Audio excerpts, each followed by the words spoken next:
Hai, apa kabar sobat semua? Semoga bahagia dan sehat selalu. Kali ini aku bakalan ceritain nih alur cerita film yang berjudul Mulan.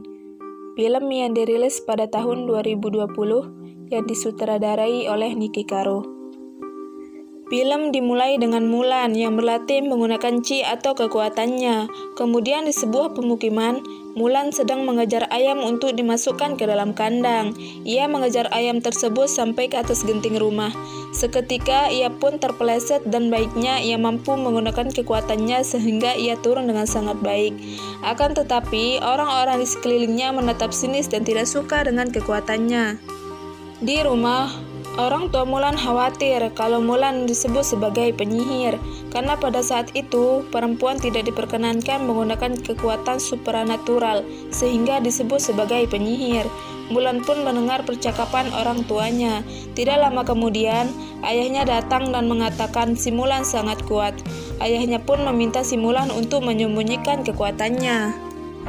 Di sisi lain, ada seorang musafir didatangi seorang wanita dan tiba-tiba tubuhnya menyatu dengan tubuh wanita tersebut. Sesampainya di Ganesunu Utara, dia langsung menyerang prajurit kerajaan dari dalam dan membantu pasukan elit Tururan untuk membantai habis prajurit di sana. Setelah itu, wanita tersebut menyamar menjadi salah satu prajurit kerajaan agar bisa masuk ke dalam istana. Tidak lama kemudian, wanita yang menyamar itu mengatakan kalau Burik Han adalah pemimpin Raurans. Ia juga bertarung dengan seorang wanita yang memiliki kekuatan yang luar biasa. Raja yang mendengar hal tersebut langsung menghancurkan tentara Raurans dan penyihirnya dan membuat pasukan dari rakyatnya sendiri. Lalu wanita penyihir yang menyamar tadi berubah menjadi burung dan menemui Burik Han. Di sana ia tidak terima dianggap sebagai penyihir oleh Burik Han, tapi agar mendapat pengakuan, ia tetap bekerja sama. Saat Mulan pulang, ternyata ia mendapat kabar akan dijodohkan. Ia pun menurut demi kehormatan keluarganya. Keesokan harinya, Mulan didandani untuk datang ke rumah tetua adat. Kemudian ia pun dites oleh tetua adat untuk memperlihatkan keanggunannya pada calon ibu mertuanya. Mulan tiba-tiba melihat laba-laba dan mencoba untuk menyingkirkan laba-laba tersebut dengan teko teh. Namun tetua adat menyuruh Mulan menaruh teko teh di tengah-tengah dan laba-laba yang ditakuti akhirnya pun keluar, sehingga membuat semuanya berantakan. Setelah kejadian itu, tetua adat menganggap Mulan sebagai aib keluarga Hua karena tidak bisa mendidik anak perempuannya. Setelah itu, ketika hendak pulang, tiba-tiba saja prajurit kerajaan datang mengumumkan bahwa negaranya sedang dalam peperangan dan meminta setiap laki-laki dari setiap keluarga untuk ikut serta dalam berperang. Pada saat ayah Mulan mendengar hal tersebut dan berusaha tegar untuk mengambil surat perang, namun pada malam harinya, ayah Mulan mempersiapkan senjata dan baju besinya untuk bertempur. Saat Mulan melihat ukiran Phoenix, ayahnya mengatakan kalau Phoenix akan memberitahukan leluhur mereka bahwa ayah telah siap, berani, dan jujur seperti ukiran pada pedangnya. Ia juga mengatakan kalau tidak ada keberanian tanpa rasa takut.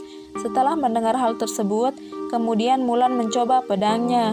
Keesokannya, Mulan memutuskan untuk pergi berperang menggunakan pedang dan baju besi milik ayahnya.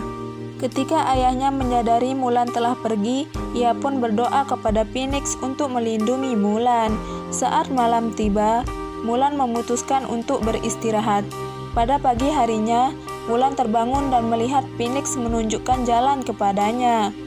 Pada saat sesampainya di tempat perkumpulan, Mulan mendapat hinaan dari teman seperjuangannya. Dia pun menantangnya. Tidak lama kemudian, sang komandan datang menengahi mereka, dan di sini Mulan menggunakan nama Hua Jun sebagai nama samaran.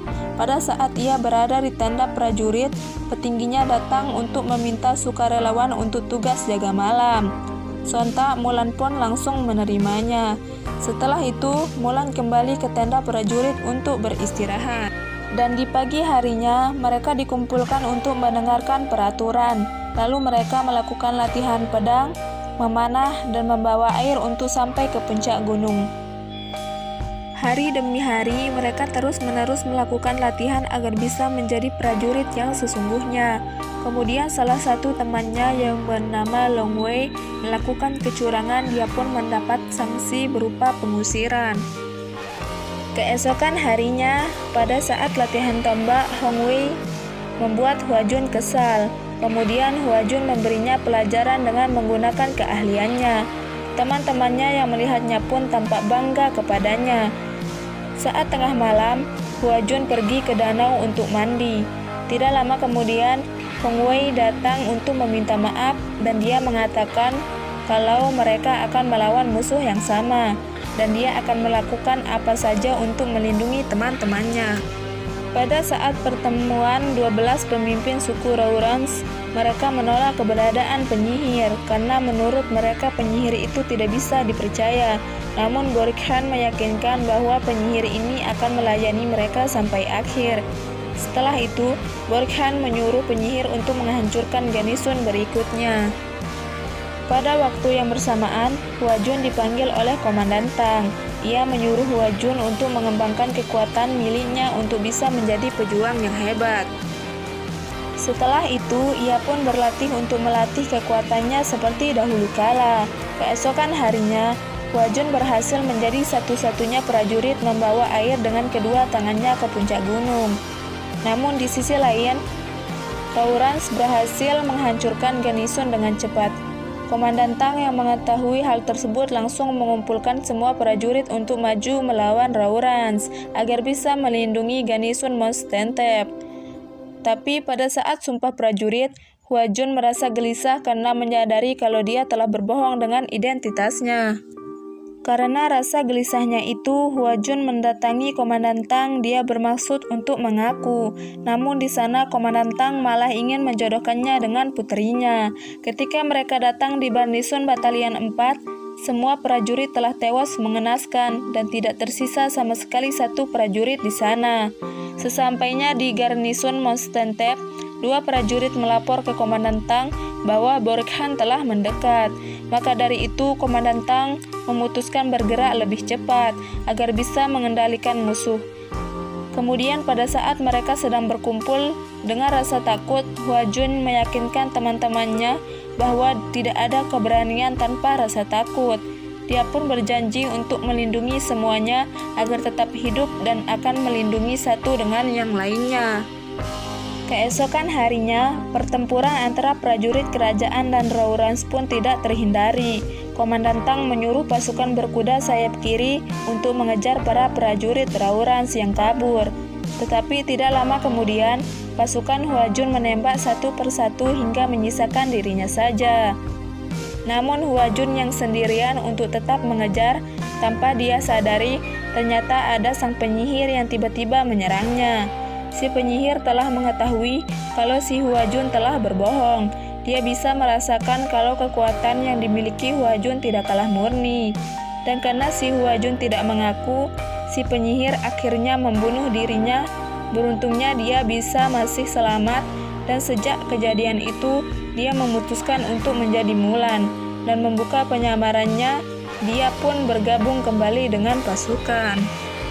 Namun penyihir menyerang prajurit kerajaan dan mereka juga diserang menggunakan ketapel tempur. Mulan sampai di tahta kerajaan, dia sungguh kaget saat melihat sang penyihir duduk di atas kursi sang raja.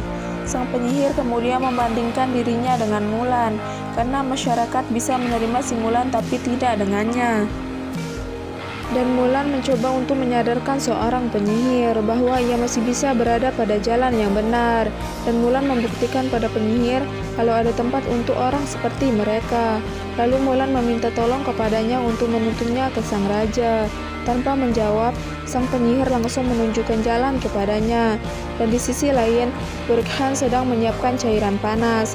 Tidak lama kemudian, sang penyihir datang dan mengatakan kalau pasukannya mendapat perlawanan dari wanita muda yang menjadi pejuang. Kemudian Borikhan melihat Mulan dan ia ingin membunuhnya. Namun si penyihir rela mengorbankan dirinya demi menyelamatkan si Mulan. Sesampainya Mulan di istana baru, dia melihat raja dalam keadaan bahaya dan Mulan mencoba untuk menyelamatkannya. Tapi Borikhan tiba-tiba langsung menyerangnya. Akibat pertempurannya dengan Borikhan, Mulan harus kehilangan pedang ayahnya yang jatuh ke dalam lahar. Kemudian Raja pun menyemangati si Mulan, dan Mulan pun bangkit dan keberaniannya muncul kembali. Ketika si Mulan berhasil mendapatkan pedangnya Borikhan, Mulan pun menjatuhkannya, dan Mulan pun segera membukakan tali yang mengikat sang raja. Namun, Borikhan pun melepaskan anak panah dan beruntungnya sang raja berhasil menangkap panah tersebut. Dan Mulan berhasil membunuh Borikhan. Dan di sisi lain, Hong Wei dan teman-temannya telah berhasil mengalahkan pasukan Rouran. Setelah peperangan selesai, kerajaan pun merayakan pesta. Sang raja memanggil si Mulan dan mengatakan kalau sang raja berhutang nyawa padanya. Sebagai ucapan terima kasih atas perjuangannya, sang raja mengangkat Mulan sebagai pejuang terbaik. Namun, Mulan merasa bersalah karena telah meninggalkan rumah. Mulan pun menolak tawaran raja dan ingin pulang. Sang raja pun menerima keputusan Mulan. Sesampainya Mulan di rumah, ia disambut oleh sang adik yang telah mendapatkan jodoh. Dan tidak lama kemudian, sang ibu datang memeluknya. Dan ketika bertemu dengan ayahnya, Mulan pun meminta maaf karena pedang ayahnya telah hilang. Namun sang ayah tidak keberatan karena hal yang terpenting Mulan pulang dengan selamat. Dan tidak lama kemudian, Komandan Tang bersama prajurit datang membawa hadiah dari sang raja, yang berupa pedang yang ditandai dengan pilar kebajikan setia, berani, jujur, dan pengabdian untuk keluarga. Mulan membawa kebanggaan kepada keluarganya, dan akhirnya cerita pun selesai. Terima kasih.